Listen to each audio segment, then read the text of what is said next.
Hello, and welcome to Confessions of a Terrible Leader, where real leaders share the raw truth about the lessons they learned the hard way, so you don't have to. Join our host, Lacey Nelson, founder of Transcend Leadership Collective and former terrible leader. Every leader can become worthy of being followed if they are willing to put in the work. On this podcast, we share the messy stories and behind-the-scenes reality of what the work actually entails. We welcome you to this community of revolutionary leaders who believe honest communication, healthy conflict, and building cultures of acceptance, respect, and trust are not only possible, but non-negotiable for cultivating world-class teams.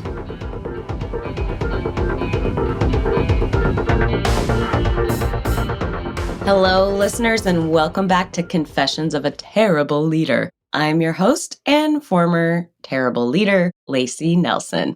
We have such a fun guest today. She immediately makes you feel comfortable, I can tell you that, because she just sat here and watched Mary and I on the struggle bus with some new tech and was so kind. Please welcome none other than Becky Plautz. Becky, welcome to the show. Hey, Lacey. Thank you so much for having me. I'm excited to be here. You are a connection strategist. And in addition to being a connection strategist, or maybe this is part of the connection strategy, you founded a co-work space, digital co-work space, if I understand that correctly. And you have such a fun, interesting story. Can you tell our listeners just a little bit about how does one arrive at connection strategist? I started being an entrepreneur after being wrongfully fired from a retail membership job. And from that experience, I left with this, I'm going to go do my own thing. I'm going to make my own way and really decide and choose the people that I work with, which led me to following my passion for capturing moments. So my background is that I'm a photographer. I've been a photographer for over 13 years, and I fell in love with the human connection that happens as you photograph people, specifically portraiture, specifically women. And I have been doing photography over a decade. So from that experience, I have been specialized in empowerment boudoir photography. And then I learned so much about how important it is what we have in our mind about ourselves. Yes. Because you could take the most beautiful picture of someone, and if they are telling themselves very negative things, they will not see what you show them. Yeah. So along came coaching, mindset work, really diving in for my own personal development along the way of being an entrepreneur. And then really having this passion for highlighting women in their zone of genius, in what they're bringing to the world. And I started to bring my photography experiences with coaching involved in there. And that's kind of where the Your Connection Strategist title comes from. It's really helping women connect with themselves, their higher power, the right people for them, and the right communities to support the leveling up in their lifestyle and the things that they're bringing to the world as an impact leader. So Connection Strategist is a little bit of everything to help you be seen, heard, and really known as that impactful person. Let me say it back and see if I understand it correctly. What you offer and how you help women is you're kind of like a PR strategist / media specialist and producer / mindset coach, like all on steroids. Yes. High on life for sure. And I do that through photography, through my podcast, and through my personal growth community, which is that virtual space you mentioned, the Work on Purpose with Purpose community. Those are all facets that support, being a champion for women to stand in their confidence. I'm loving that. I mean, who doesn't need that as a woman who is an entrepreneur and have gone through many iterations of myself to arrive where I am now, all of them genuine in the moment. I'm definitely relating to the need. Can you give us of course, respect confidentiality, don't use any real names, but can you walk us through a story of one of your success stories of how this all plays and comes together in a woman's life? Yeah. So with helping women, it's about that photo shoot experience. And that's kind of the basis that it's been, right?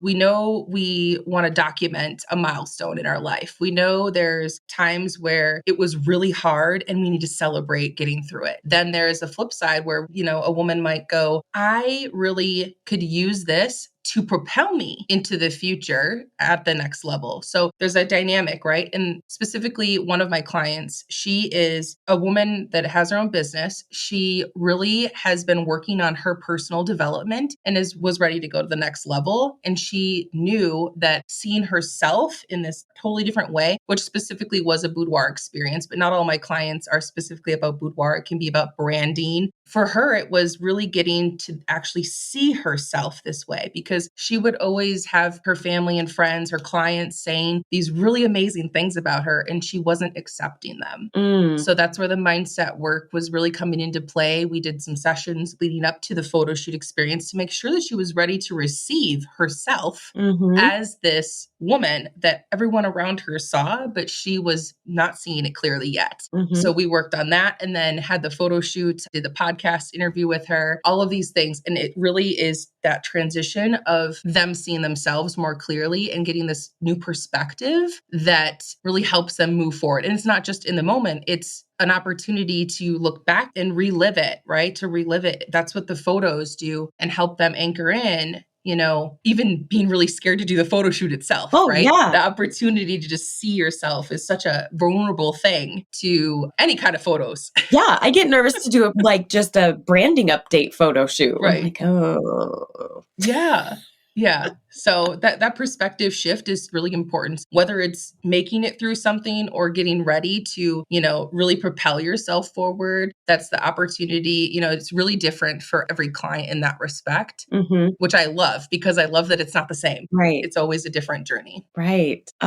Talk to me more about the workspace, like the co-work space. What does that look like? How does that become part of a piece of this important puzzle for people? So I knew that helping women one-on-one was amazing. I'm a deep person. I love to go deep and have that connection really at a soul level. And I knew I wanted to build a container for women to have a safe place to rest, to recharge, and to really go after that, when we're recreating ourselves, when we're going through these evolutions. So for years, I knew that I wanted to create something around that. And this workspace is really an opportunity for women all over to be able to do that with like-minded women. And we have a culture that we follow in there. We co-work. And what that means is that we call them action hours, and there is currently 15 action hours a week available to the members in the community.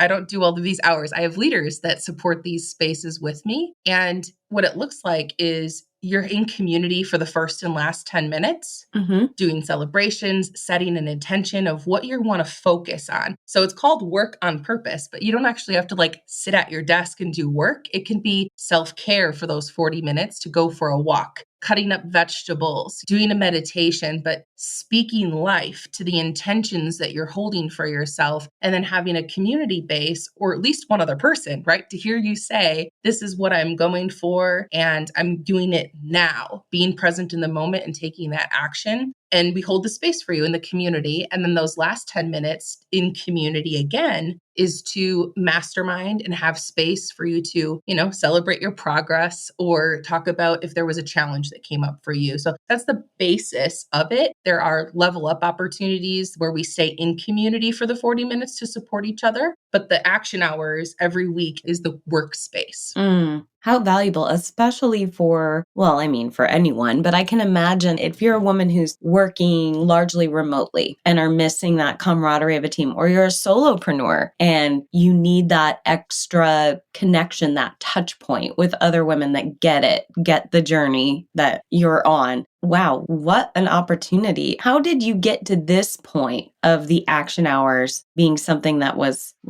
yeah, we need this in the moment present right now? Because honestly, I think you're maybe the second person that I've heard speaking to this need of in the moment, let's connect, let's take action right now. And you're the first that has said, and it doesn't have to be sitting here working on a project. It's such a refreshing, different way to think about it. How did you arrive at it? Was it something you needed? Or was it something you saw coming up for your clients? How did you arrive here? Yes. So the specific co-work space of Work on Purpose with Purpose was a partnership that started. So my business partner and I originally started this space because we were in different states working together. Mm-hmm. And she specifically heard the need for her clients at the time Mm-hmm. that they needed co-working. And she saw, looking back, this is so consistently something she was hearing at the time. And my need for supporting women to level up their lives and their businesses, we brought those things together. Nice. And it was formed because we were getting asked, how are you finding these connections and these relationships and supporting them? And at the time, we were doing that. We were doing this co-working together and we were, okay, let's see how we can do this. We're already here. We're already doing our work. What if we invited other women to have quick connection, deep, real connection, but quick connection, and still got our stuff done in the day while we were, making waves with what we were in our own zone of genius. So it started with a partnership, transitioned to me taking full ownership a couple years ago. So this co-work space was created before 2020. Oh. We've been doing this for over 5 years. Okay. Yeah, we were virtual before it was necessary or cool. Yeah. Yeah. Yeah, that's how it started. And the need for the human connection was like a really big part of my heart because it was everything that I was already doing with my photography. And I wanted a way to reach more women that wasn't that I had to be in the exact same room as you face to face, but we could do that through Zoom, right? We could do that through virtual. Right. Oh, what a great illustration of trusting your instincts, knowing if I need this, somebody else likely does too. And then creating the container and just going for it. Sounds like it was like, all right, let's just try it. Let's see what happens. Yeah, it really was. That's amazing. I think all of business is like a grand experiment, right? Like we're just... we have these guideposts of this is what we're about for you connecting on purpose, with purpose, connection. And this was a mechanism for that worked. Mm-hmm. And wow, talk about being ahead of the curve, right on time for when people really needed it. Yeah. And still do. That need has not gone away. Hey listeners, Mary Scopp here, producer of Confessions of a Terrible Leader. Fall planning is in full swing around here at Transcend Leadership Collective, and a huge part of that is gearing up for the Lift 2.0. What is the Lift 2.0, you may ask? Well, let me tell you. Back in April, we launched our very first cohort of the Lift, and our attendees have spoken. Graduates of the Lift have reported increased confidence to pitch their ideal position and wave goodbye to office drama with effective problem-solving strategies. They now have clarity around their personal brand as a leader and dialed in their business plans and priorities. Managers have learned to maximize their employees' potential with our refined delegation strategy. That's right, the Lift is for managers as well as the next generation of emerging leaders. Someone's got to herd the cats.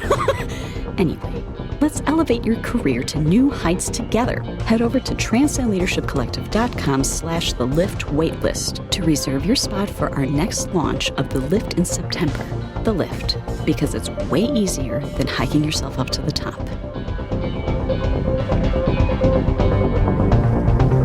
So tell me if you're ready. We're going to switch gears a little bit. It sounds like you have been leading you've been working for yourself now for about a decade? Mm-hmm. Over a decade, yep. Over a decade. Congratulations.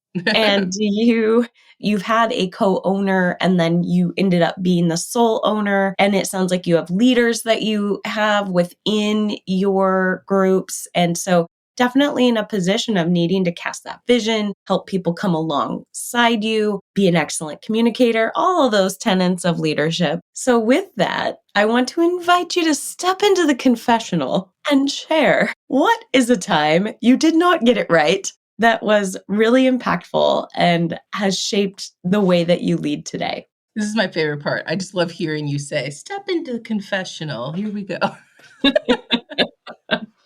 Because I'm all about the real and raw. So the thing that really came to me is there was a time in my leadership where I still had my business partner and I was really in this people-pleasing mode. Like I wanted to be the peacekeeper. I wanted to, I always want everyone to feel welcome and appreciated and really heard. Like I said, everything's about being seen and heard for me. So doing that for my clients, doing that for our members was huge. And in this time frame, which was during pandemic and all of these things, there was a time where some of our leaders were having they actually didn't know it, but there was something behind the scenes that happened with two people in the community where it was really their moral or their political view really got shaken. And they came to us very angry. They came to us telling us what to do with our community. And really threatening to say that they were going to leave if we didn't take a post down in the community that went against what she believed. And a core thing is that we turned to was the culture code that we created for the community. And I was in this people-pleasing mode of my life. And there was another experience that happened. I'll pair these things together because it really speaks to the coming out of that and really owning what happened. And the other side of it, there was another scenario that I saw that I was in this people-pleasing mode because I wanted to smooth things over and just asking the questions. Do we do that? Do we take this down? Do we, erase these things? And I'm going through this. And the other one was more of about religious views. So it was some complications between leaders in the organization that was happening. And the answer both times was to go back to our culture code that we created very beginning, what we base our whole foundation on in the community. And it was my business partner that really brought me into that. Like, okay, there isn't a yes or no answer here. It is, let's go through, the core of what our business and the structure is about, because we're creating this safe space. It's about that. And we all are going to have our own opinions and our own views. And how can we have this communication and this boundary as our community that our leaders respect each other, but they can have their own opinions. And we're not here to silence anybody else's, but we are here to respect each other in this space. So I was being a people pleaser and like really looking to just kind of make everybody happy. And that wasn't the answer. The answer wasn't just brushed under the rug or put a Band-Aid on it. It was really like, let's have these challenging conversations about your opinion is valid and so is theirs. And we can come together still. Yes. Okay. So first of all, I don't know a single business owner with more than one employee that cannot relate to you right now with tensions and political climate. And it feels like we're just right back into that space again with an election year that's bananas. And so I don't think that this is foreign, this concept. In fact, I think it's becoming the new norm of really charged, big emotions that are pushing people to take action, which is wonderful, but not always having boundaries for where the action has to be taken that's in alignment with different groups that they're a part of, including the workplace. So all of that combined, I mean, now more than ever, we have to be really firm about what the boundaries are, what are the norms that we will not sacrifice for the way that we treat each other, how we talk to each other. What are we about? What's in alignment with our core values and what's not? What's in alignment with our culture code and what's not? And I love that you had done the work to have that in place to go back to. But for the fellow people pleasers listening to this, those that go into the fight, flight, fawn, or freeze, the fawners, the ones that are, let me make you happy, even if I have to abandon myself. I just want your emotional response to stop. What does it look like to be in that position of being a people pleaser in a high emotionally charged situation like the one that you were in? When you say your co-owner at the time helped bring you back, what did she bring you back from? What were your actions that were absolutely people-pleasing in an abandonment of what you actually held dear? I think that a big piece of it that comes to mind is compassion for self is a lot of where I come back to thinking about people-pleasing, is just knowing that not everybody is going to be okay with our choices, our decisions, and giving yourself the compassion to know it's okay. And these aren't just leaders, these are friends. These are friends of ours that we continue to develop and grow. And because I'm all about connection, the idea is that I want it to be okay by the end. We can have these conflicting moments. And I want it to come through that, hey, we're still going to respect each other. We're still going to say what we're going to say, but there's still that connection point. And I think that when I was really in those moments, it was fear of, are we going to be able to get to that point? Because we're not doing what they're they're expecting us to do as the founders, as the people in control of being able to silence what they don't like and, Right. whatever. It's like coming back to just knowing that it's okay when there is conflict. Mm-hmm. And if we choose to walk away from each other and trusting that, like that trust piece that this is what's needed for them, for us, there's something to be had here and healed, and that we all have our own stuff. I was taking on way too much responsibility for things that had nothing to do with me or that I could control. Mm-hmm. And control's a big thing for me. I want to have a positive impact of control, and it's hindering as a leader sometimes to look at it that way. So my counterpart at the time was she knew me and she knew like, all right, Beck, we're going to slow down. We're not going to jump to conclusions about what we need to do. What do we want? How do we want to handle this? Because she knew it wasn't just this one moment that would happen, but it would support us as leaders moving forward in how to handle situations moving forward, Right. instead of just putting that Band-Aid on it. You were setting precedent. Yes. And so you could see that in the moment. So it sounds like you were defaulting to like, I just want to make people feel comfortable, connected, and happy. And she was able to remind you sometimes doing that means letting them go if they want to leave, but holding your own boundaries firm. I find fellow people pleasers that I will interview or talk to, or I'm like, what's your red flag? What is the thing where you're in it and you're like, oh, I'm doing it again? And before I share what I hear, I want to know yours. Is there like a phrase that comes out of your mouth? How do you know in your self-awareness? How are you like, oh man, maybe I haven't crossed the line, but I'm dancing with the devil. Like I am close. I need to reel it back in. Ooh.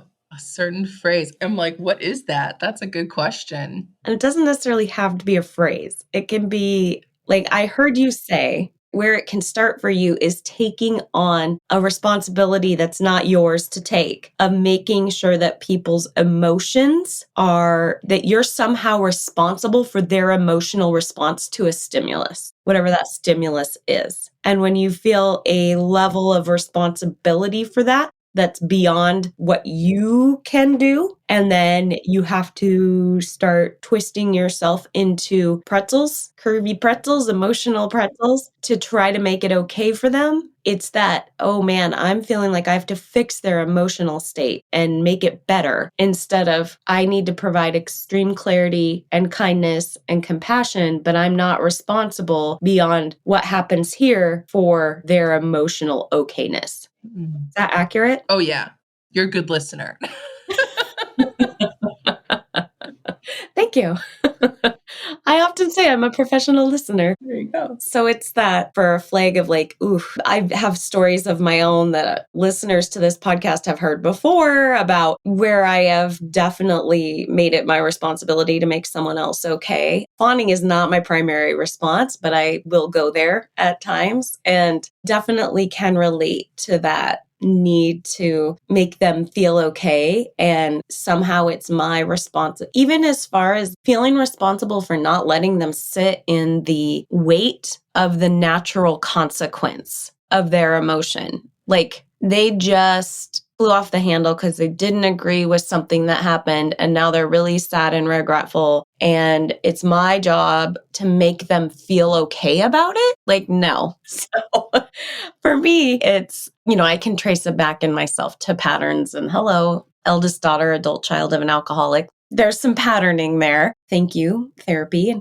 solid counseling for helping me figure those things out about myself. So when you are in those places now, like how has this shaped you now for the way that you hold space in your containers, that you hold the line and really stay true to yourself while at the same time continuing to build awesome connection with people? This is something that came up while you were sharing that too, is I have a physical response that has actually been like a tell for me. When I know that I'm doing that, I don't know if this is strange or not, but it's what I've known over the years after that time period that we were just discussing for me, that people pleasing time. I started to actually have a physical response of getting hives on the back of my head. Like I could just feel bumps. And I was like, what the heck is that? Yeah. It took so long for me to know that I was stuffing down and hiding my emotion of what was happening and feeling out of control.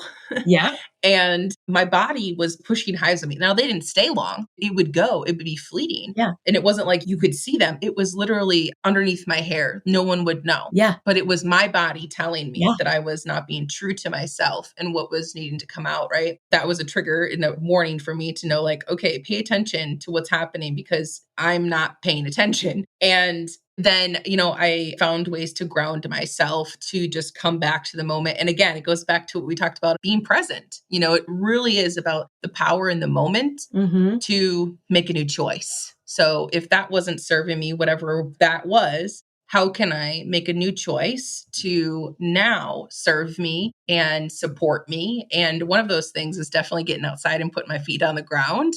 I've always been someone that I would be barefoot and want to be outside and get in trouble for running around outside. And, there's just certain things that I do for grounding to support me right now. I show that to my community, right? I get on my calls. Even if I'm about to step outside, I'll get on my phone and I'll be mobile and I'll be like, I'm outside, I'm getting some vitamin D, I'm putting my feet on the ground. Yes. And what happens is that it's a reminder for them. Have you been outside today? When's the last time you put your feet on the ground, on earth? When's the last time you had these things to support yourself? Are you drinking your water? It is about living on purpose. And wanting to do that for myself and be that example has supported me in continuing to show up and be that reminder for other people, because I have that control piece that's like, okay, if I'm working too hard to control something outside of me, then I need to go back to me. Yep. I need to go back in. Yep. Oh, perfect example of learning how to listen to yourself and pay attention. Thank you so much for sharing your story today, for sharing your journey, for sharing about the hives on the back of your head. The real. The real. Yes, absolutely. The reminder that all of us need the reminder and can benefit from things like working with purpose on purpose. Becky, where can our listeners find you? We will drop all your links. So can you just give us the best way to access you so they know, hey, if I want to get in touch with her, if I want to be part of this community she's built, where do they go for that? The easiest way to connect with me is probably by email. I always am checking that, which is yourconnectionstrategist@gmail.com. I know it's long, but that's where you can find, easy access to me. My website is my name, BeckyPlautz.com. You can find all the different facets, my photography, the workspace, coaching with me. It's all located on there and how to connect. And I love one-on-one connecting. I love being able to have that opportunity to get to know your story and hear from you. And I also have a podcast. So I'm always talking to people about making the right choices for you. So it's choose on purpose. And that's really what it's all about. Awesome. What are you choosing? How are you choosing to live your life? Something we all need to do with intention, right? Thank you. Thank you so much. Listeners, reach out, connect with Becky. Definitely has a lot to offer, as well as living and modeling the example, which I'm always here for. So, Becky, thank you for your time today. Thank you for being on the show. Thank you for your realness, your vulnerability. We do not take it for granted. And until next time, listeners, go manage like a leader. Thanks for being part of this community of revolutionary leaders who believe honest communication, healthy conflict, and building cultures of acceptance, respect, and trust are not only possible, but non-negotiable for cultivating world-class teams. If one-to-one coaching, engaging workshops, or strategic planning that is actually useful are anything that interests you, make sure to head over to transcendleadershipcollective.com to check out our free resources. Confessions of a Terrible Leader is hosted by Lacey Nelson and produced by Mary Scott. Music is by Leif Olson and Mary Scott from the band The Number of Months. Thank you so much for listening. Don't forget to like and subscribe and leave us a review. And until next time, go manage like a leader.